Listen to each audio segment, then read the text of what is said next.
got his signature posture. Cardigan. I haven't seen it in a long time. This is like fucking perfect. I got it 3 minutes ago. Wow. Alright. So I'm gonna stick to the page because he makes me nervous in the best way. It's definitely how you want to feel as an actor arriving anywhere. We are actually like on a stage right now. I would love to make another movie with you, but the fact that I feel like this is like stupid. So this is the first time that we've really talked since the completion of the 3, as it has like become to be known. And I've had the chance to bear witness to the film. And so it's an ideal time to be called to moderate a Q&A with you, which is ridiculous. I love you so much. It's so nice. So I've been kind of back burner preoccupied with how this was all going, knowing that you were pouring your heart out again. And I was just so curious and excited to see this film. Obviously, no less excited and thrilled by El Conde, but given the experience that I had, I knew that another particular rupture was happening, and so the entire time it was happening, my heart was often with you. I was like, what the fuck are you doing out there? I was like, you're just doing it again? And so I think my first question is about love. You've said to me personally, when asked, why Maria Callas? Why Princess Diana? That you are, and I assume the same goes for Jackie, even though I haven't specifically asked about that. You said that you're just in love with them. And you're not anthropologically removed observing the phenomena. You are a super fan. And that can manifest in many different ways in your films, but what happened through this spiritual and maybe even carnal caring is that all 3 films are fiercely protective of their heroines, who appear as these like sort of confrontational, fiercely embodied ghosts. They feel dead to me, all of them. You haven't painted one shapeless victim. You haven't held them to task on the sordid bullshit details that people get hung up on. You gave them a stage and a lot of space. I feel like opening up that stage is the most compassionate thing. I mean, I've been on it, and so I know what it feels like, and it's fucking wonderful. And with this whole endeavor, I feel like you reaching toward these silenced figures who you love and giving them the leg up that your stature as a man in the film industry can provide. It's just like cool that you spent your time doing this. I can't believe you spent years of your life just excavating sort of like voice and volition that have been like historically stifled, like violently stifled. So, question, and then I will shut the fuck up forever. Does a film that is vital to you have to come from a base emotion? It could be love, and then I was thinking about this, and I was like, well, what other base emotion? Like, is it gonna be, a movie's not gonna come from hating someone. So like, does it always have to come from that place? And I guess I'm just gonna ask everyone's first question. How did you find your way into this particular movie? Well, thank you everyone for being here.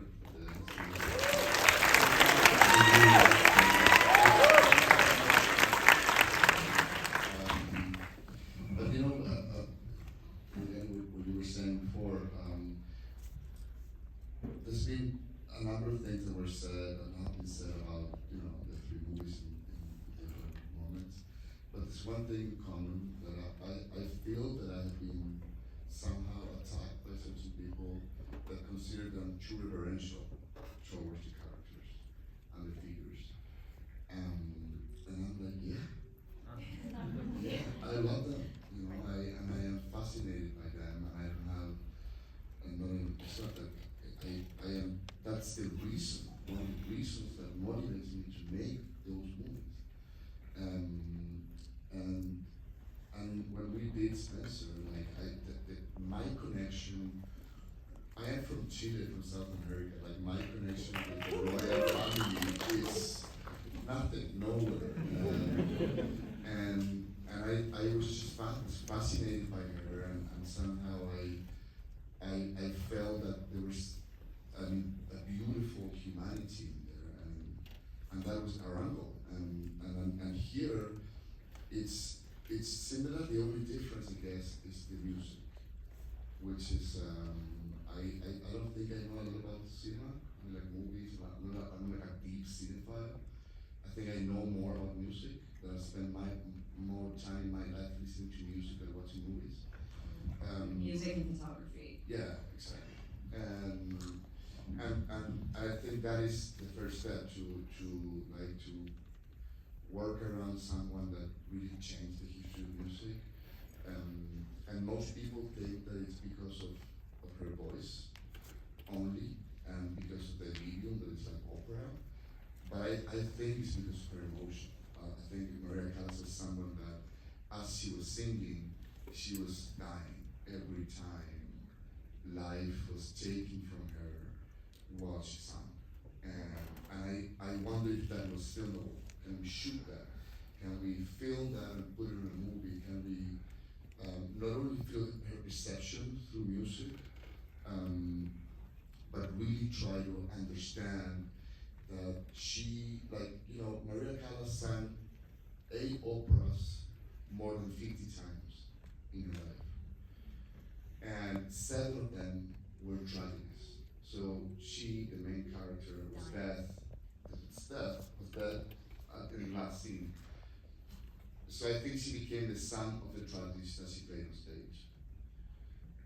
So it was someone that circulated tragedy, and I really want to avoid that. We want to get into that tragedy and that tragic figure and make a celebration out of it. And deal with that, and not hide from it. But I guess it's there, it's in the music, and it's in this tragic feeling in a good way. I don't think, like when you say tragic, people are sort of afraid of the idea of death. And I think she really was very stoic in that approach to that. And I think Angelina did really sort of capture that. And that Your answer is so perfect for my next question. It's crazy. And my last one too, so I'm like, fuck, did I just skip ahead?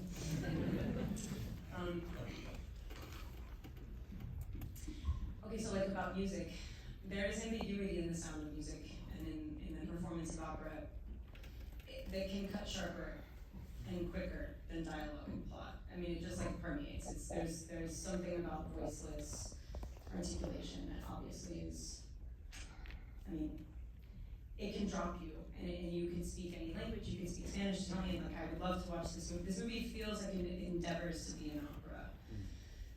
And I don't speak Italian, and I'm not an opera aficionado by any means, and so like, I think that doesn't mean that you're alienated by the sort of form of it, and it's really cool to make a movie for like a normal audience that still endeavors to touch you in that particular way. And I feel like even though the wordplay that Stephen crafts, like all of the layers of her subconscious informing us who she is, how tied to the definition of reality her subconscious needs to be in order to actually exist. Women have existed in their imaginations for centuries. That's where we live. And sometimes it's allowed to seep out, and that is art. And sometimes it's allowed to, sometimes it seeps out and it's like condemned, and like, not to get like dark, I don't even have to say this, everyone knows what the alternative of what art is. Spencer, that there's a lot of human perception that can be filmable, I think. And I think there's a big limitation in the sort of more rational approach to movies, where there's like a shot, and there's like a shot, and there's like a 2 shot, and there's like a shot from here, so we know that you're here, and like a logical narrative of the situation.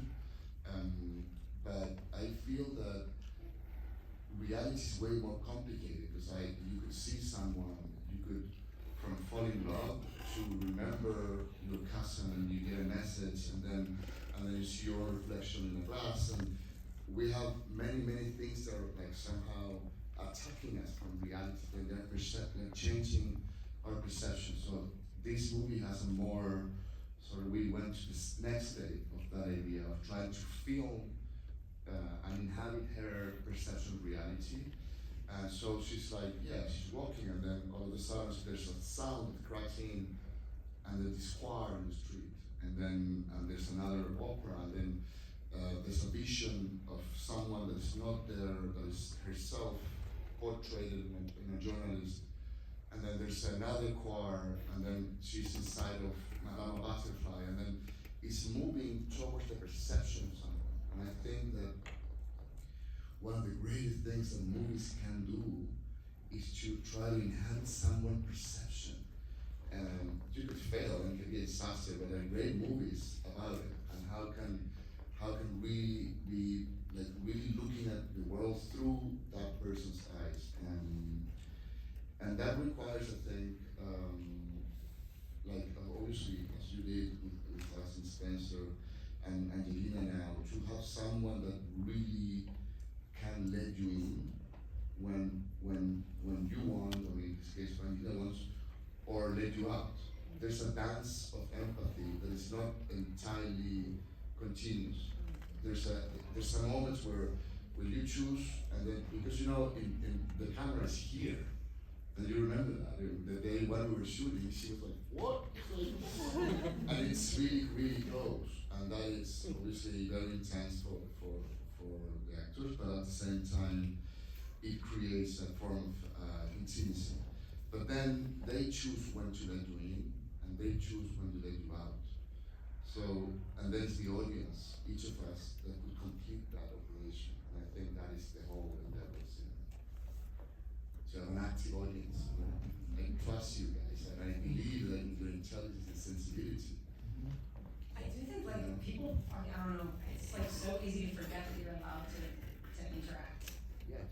And sometimes I'm I don't know, hard on myself. Well, no. Sometimes I'm well, you're an idiot. You watch the thing and touch it. Instead of immediately going, what is this about? Let me try and figure out what this person's trying to tell me. Yeah. You know what I mean? It's audiences are mirrors. I mean, and I am one. I don't, we're all the same. It's just the worst is when you're always trying to fucking crack the code and just get ahead of the game. You're why am I trying to race through something that's being a gift to me? Okay, here we go. Here's my job. Thank you for being here, and you were great in Spencer. Oh, thanks. Yeah.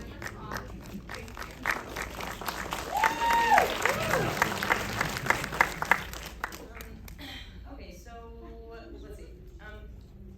Being somebody who has been guided by you and accompanied in performance by you, I feel so much better now that I've been up here for a minute. I'm okay. You are the most fucking just. Anytime I ever wanted to know how to do something, or if I needed sort of support in understanding, it was absolutely never about any answers. It was a look in your eye when you watched me and went, "I'm fucking with you." And so my question is, how is Angie, dude? How was it? How did it fucking go? It's incredible. What did it feel like? What was, I don't know. It's I felt like there were times where he could have played Princess Anna so much better than me. And I look up and be you're killing it. Well, Okay, actually. I kept her weak and she thinks I'm a freak. Sometimes I could wear it, but you will never know. Is that a direction? You're just holding your fingers in a certain way. There's well, I think that what happened to her, and I'm saying this because she said in public, is that she did not measure the singing challenge. She thought it was going to be okay, I'm invited to, sing the movie. I'll just do the kind of singing thing, and then it'll work out. And I knew that she was just one, and she was just going to face a very complicated process. And when she had the first class, she just cried, and out of emotion, out of the size of the talent. And she called me and she said, "Okay, this is the thing. This is a thing. This is a thing." It's not what she said, but I'm gonna be one of them. Fuck, dude, this is the thing. Yeah. But it was what was great about it is that she never backed out. She never said this is too complicated. I don't know if I can do it. She was like, "I'm gonna get there," and she really trained for 7 months before we started shooting. And then every night as we were in production, And I think that was the thing, and that it's a lesson on obviously on determination, but also discipline. Because if we get on a car and I put like I don't know like a David Bowie song, and you film with your phone, and I'll just put the music loud, I could do a decent job. And then you check out my sound, put the song, you know, and there will be fragments that will work. You can't do that with opera, forget it. It's like you won't reach the pitch, it's impossible. You could follow the melody, but sing it, you have to follow the structure of the melody, the highs and lows, and the pitch, and it's a very difficult thing that likely It's like requires. Olympic singing. Yes. It's like, yeah. That Simon View, that film? Yeah, yeah. Yeah. It's possible. But then it becomes possible after she sings 6 times on camera. So she trained nearly a month every single day for each piece. And I think that was the click for her. She found the clarity, she found the speaking voice, she found the way she would walk, because the first 2 months was posture. They were not singing, it was like posture breathing. So that determined pretty much everything. And then I think she really connected with Bruna Ferruccio, who's been Francesco Paolino and Alba Roja, the actors that play the 2 servants, and I think I had an incredible experience. I think she's a wonderful actress, and I think she's someone that can carry an enormous amount of mystery. And I've told you this about yourself, and I think that's what I think is acting. I think there's some. Can't tell people that is the problem. Hold the mystery. Yeah. Don't let me in. Don't tell me what you did. And then she of course played the diva, you know, and so it was beautiful because there's an enigma in there. But I think it's very interesting. I read 9 biographies of Americans. I think there are 6 documentaries. I saw every piece of interviews that are online. And I've been listening to her music for 40 years. I'm 48. Thanks to my mom again. And I don't think I know who she was after even making this movie. And I think sounds the same with Angelina. Like I think people might think they know, but really don't. And I don't need it. I'm sure I know. And that is because there's something interesting in this idea of sort of like something that is beautiful, that is melancholic, that is enigmatic, that is strange, that is mysterious, that is basically undescribable. And that energy, I think, it's possible to be captured. I'm gonna play them on it. I like music.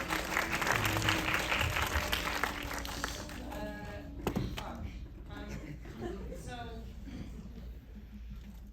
you also have to work with Ed Lachman, which is crazy. Lucky fucker. That's so bad. It's beautiful. I know that he's somebody that you've worked with before. How do you feel about kind of like recurring characters in your crew? Guy. Yeah, totally. I mean, how is he? Are you so proud of him? It's so fucking stunning. Yeah. Guy's the production designer. Guy Henry did a Paul Spencer.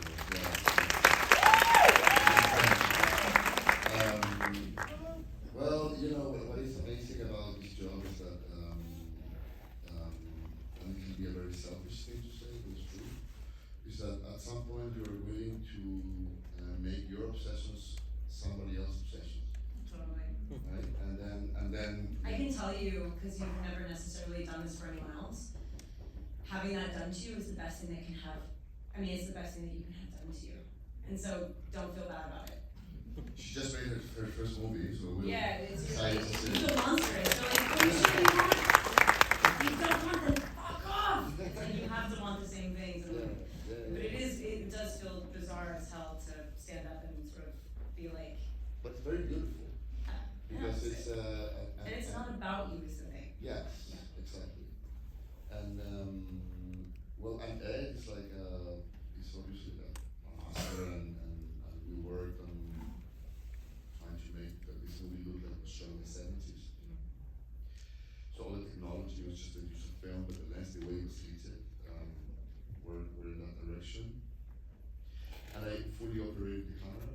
I was actually gonna ask because some of it's so composed, like compared to some of the stuff that I associate with your operating, which is so handheld and like just no, so. This was more, it was very handheld and so I just didn't. How often were you operating actually?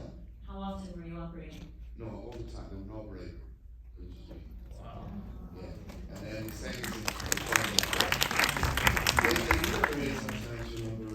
You operated all 16, and it was pretty rare because it was like when people got close and when we were shooting on 16 because we were primarily 35, and so then all of a sudden this little like wily fucker with a beard would come.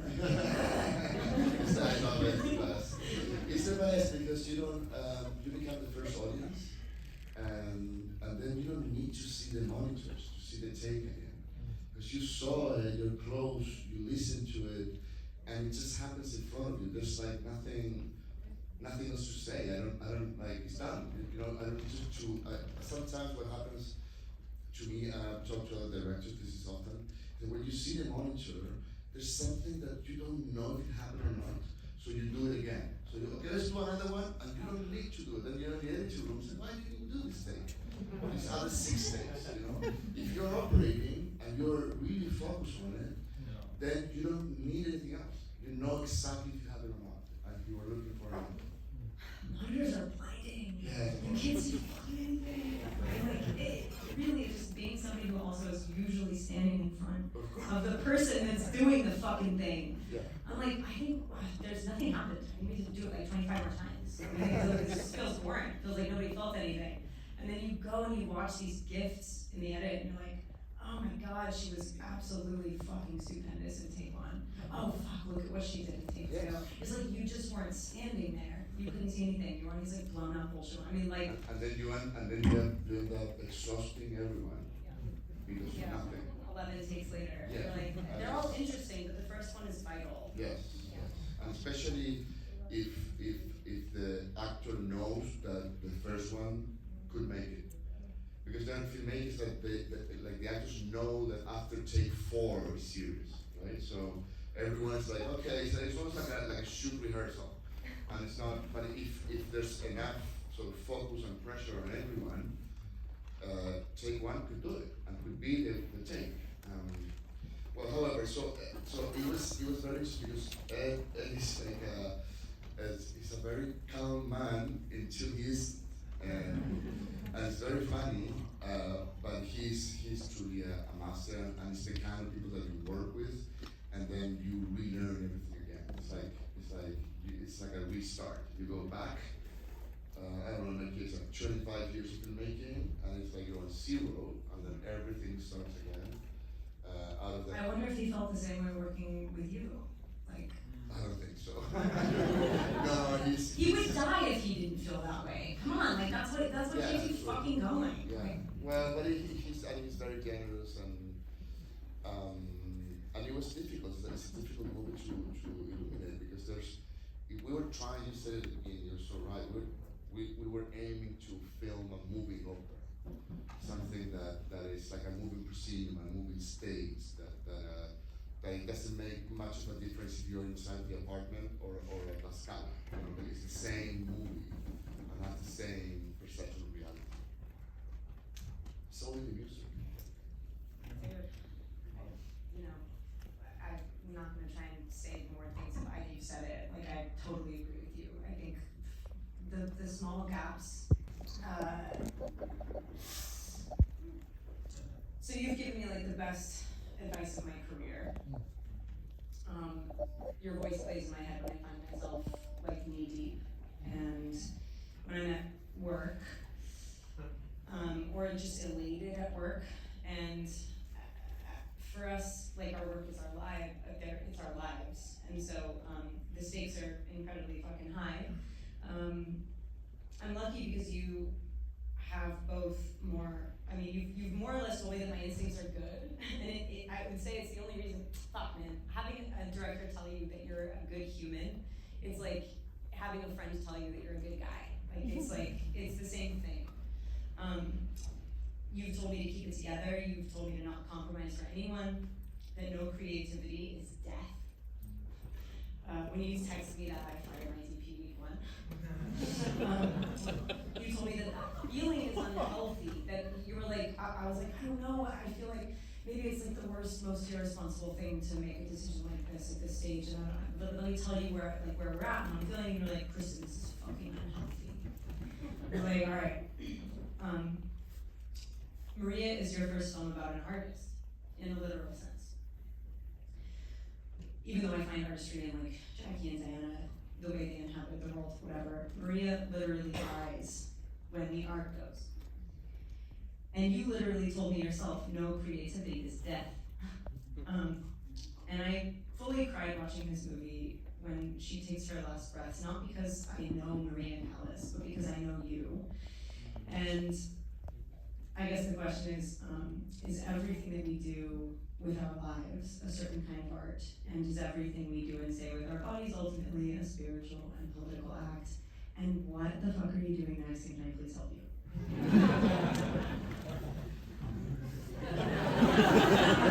Okay, have you seen that people that like propose a marriage in public? I'm gonna do now. I'm gonna let you know, guys, that I'm gonna invite this girl to make a movie this year.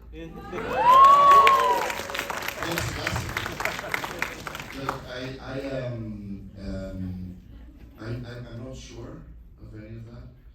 I do know that one of the biggest lessons of Maria's life, for me, is not to be afraid of that at all. And whatever you're doing could actually be worth something. I don't believe at all in the idea of this potential idea of the work, like leaving any form of legacy. Right, like the traits. I don't give a cosmic I don't fuck even talk about that either. I just care about just navigating life with a trace that has some form of meaning. And I'm very lucky. I tried to be a musician, I failed. I tried to play guitar, and that's like piano, sing, and then I found a camera. And I think this movie is a revenge of that. This movie carries a revenge of a failed musician. Yeah, please. Filmmakers do like often like failed different artists, not failed, but just people who are like, fuck, I want that, I want that, Yes, I want of that, I course, want that, I of want course. that. You just want to like shove it all together. It makes There have total been sense. some brilliances You should just focus on guitar. I think that'd be amazing. You have this sort of idea that it has a slice of all the arts somehow, and maybe you likely fail trying to do one of those, so you become a little bit of you try to be a poet in the supermarket, you know, where there's all these ideas around, and you try to make sense, just picking up and put the things that you might like, to take them home and to cook for others. Welcome to Hollywood. Yeah. But it's a survival kit, I think. It's a survival kit. And I want to thank you for being here. Oh, this was so fun. Thank you, John.